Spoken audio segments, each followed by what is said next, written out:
Back to the explainer. Now, you might want to leave a light on for this one because today we are diving into a story that is absolutely guaranteed to send shivers right down your spine. We're heading to Omdanati. It's this incredibly isolated village tucked away about 300 kilometers from the city. Out there, local legends, well, they aren't just spooky stories you tell to scare kids around a campfire. Sometimes they actually manifest in the pitch black of night. So get comfortable, because we're about to trace the fatal steps of what started as a completely foolish dare and quickly turned into a desperate, terrifying fight for survival. I want you to imagine this. You're out on a freezing river in the absolute dead of night. The water is pitch black, the silence is so heavy it's practically deafening, and then suddenly you feel a massive tug on your fishing net. You heave it up, hand over hand, expecting this amazing catch of the day, but instead, staring blankly back at you from the tangled mesh, is a severed human head.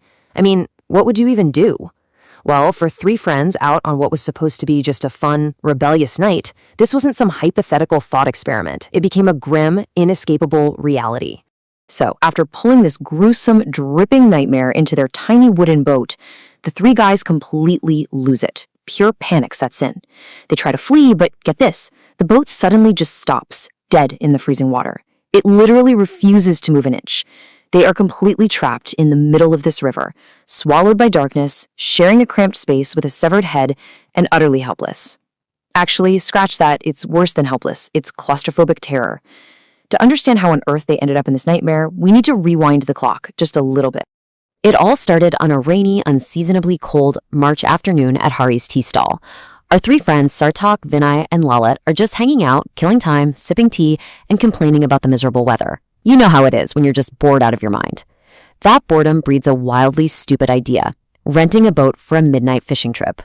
It's just a series of seemingly harmless, everyday choices that eventually snowballs, leading them to the absolute worst place you could possibly be by midnight, the Cremation Ghat, the riverside cremation ground. Now, the dynamic between these friends was basically a perfect recipe for a horror story. On one side, you have Sarthak and Vinay.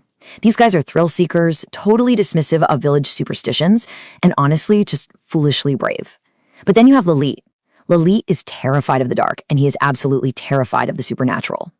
He tells them point blank it's a terrible idea, warning them about the freezing cold and the ghosts that locals say haunt the riverbanks. But, as you can probably guess, relentless peer pressure wins. They mock him for being a coward until he finally caves and agrees to sneak out. Just a classic, tragic case of bravado overriding common sense.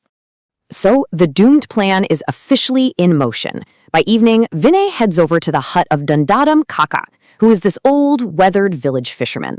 Vinay slaps down 300 rupees, offering to rent a small boat and a fishing net for the night. Now, Dundarm is deeply hesitant. I mean, the man has lived by this river his entire life. He knows its dark secrets. But Vinay just stubbornly insists, claiming he's already made a promise to his buddies and he can't back out now.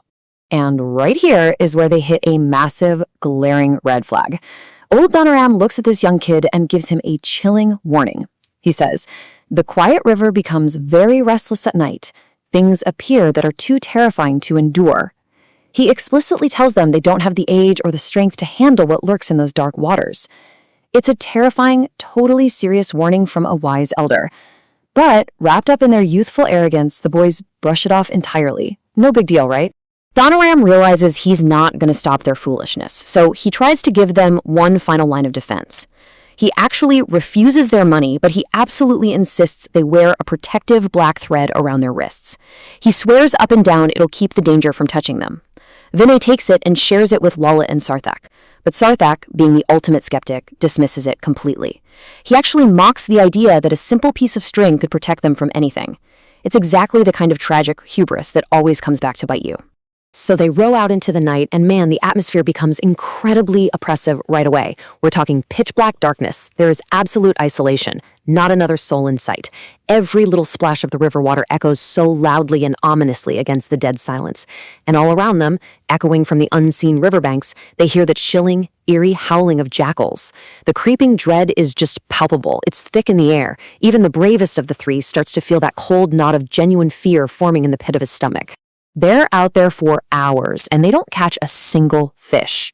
Not one. Sarthak throws the net 10, maybe 15 times and just keeps coming up empty. He's getting frustrated, and he's super desperate to prove his fishing skills, so he makes a completely fatal decision. He tells Vinay to row them further down the river, pushing directly toward the burnt remains of the Cremation Ghat, the local cremation ground. Lalit is practically begging them not to go, pleading with them to remember the horrifying stories about that cursed place. But nope, his warnings fall on completely deaf ears. They pull up right near the murky, ash-filled waters of the cremation ground. Sarthak casts his net one more time, and after these agonizingly tense moments, he feels something massive. It's this dead, heavy weight just violently pulling at the ropes beneath the surface. Sarthak is struggling against the strain, his muscles are burning, but he's heaving this waterlogged net into the small boat, feeling so triumphant that he's finally caught a massive fish to rub in Lalit's face. But the second the net breaches the surface and flops heavily onto the wooden floorboards, that feeling of triumph instantly evaporates into pure terror. Because it wasn't a fish. Tangled up in those rough ropes, dripping with black river water, is the severed head of a young woman. The boys are completely paralyzed with shock. They start screaming, begging Sarthak to throw it back. But in their blind panic, the boat stalls out. Like we talked about earlier, it just simply refuses to budge. And then a bone-chilling voice cuts right through the darkness. Mera sir mujhe wapas de de. Give me my head back. Slowly, terrified, they look toward the misty riverbank and see it. A woman, dressed in a white sari, standing perfectly still. But she has no head. Her ghostly, disembodied voice is just echoing across the water, demanding her head back and threatening to destroy them all there if they don't hand it over. The sheer, unfiltered terror of that moment finally snaps their paralysis. Realizing you definitely cannot outrow a ghost in a broken boat, the three friends abandon ship. Literally, they plunge headfirst into the freezing, pitch-black water. They are swimming frantically for their lives, arms thrashing, lungs burning. It's pure adrenaline and blind fear, especially since the ghost's voice is still screaming for her head right behind them. They scramble up the opposite muddy bank, slipping and sliding, and just run blindly through the dark woods until they finally spot a single, glowing light coming from a nearby house. They practically break the poor guy's door down in their panic. It's an old man's house, and he kindly takes them in, calms them down, and listens to their frantic rambling about a headless woman in a white sari. When they finally stop shaking enough to finish the story, the old man just sighs deeply. He knows exactly what they saw out there.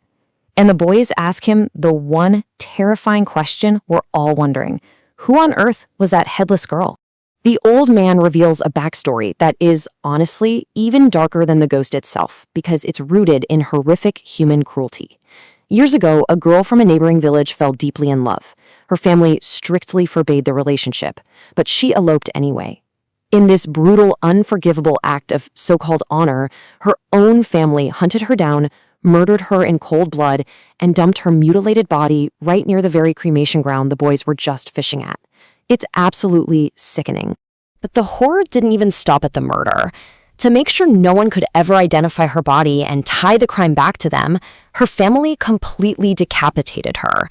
They hid the head so incredibly well that it was never recovered. The villagers eventually found her headless body and cremated at the Ghat. Because she was brutally denied a proper whole burial, her tormented spirit is cursed to wander those muddy riverbanks forever, desperately searching the black waters for her missing head. The three friends spend the rest of that night just huddled together in the safety of the old man's house. They are way too traumatized to even close their eyes, jumping at every single shadow on the wall. When morning finally breaks, casting this deceptive, peaceful light over the river, they make their way back to their village, deeply and permanently shaken. Sarthak, the once arrogant thrill-seeker, fully admits his terrible mistake. The psychological toll of that night bonds them to a solemn, unbreakable vow. They will never, ever go night fishing again. They learn the hard way that some village nightmares are very, very real. We all love a good ghost story, right? The thrill of the supernatural scare from the safety of our living rooms. But when you look at the origins of the headless ghost of Om Donati, you really have to ask yourself, who are the real monsters here? Is it the restless, tragic spirits that haunt the dark waters, or is it the cruel, violent humans who commit the atrocities that create those ghosts in the first place?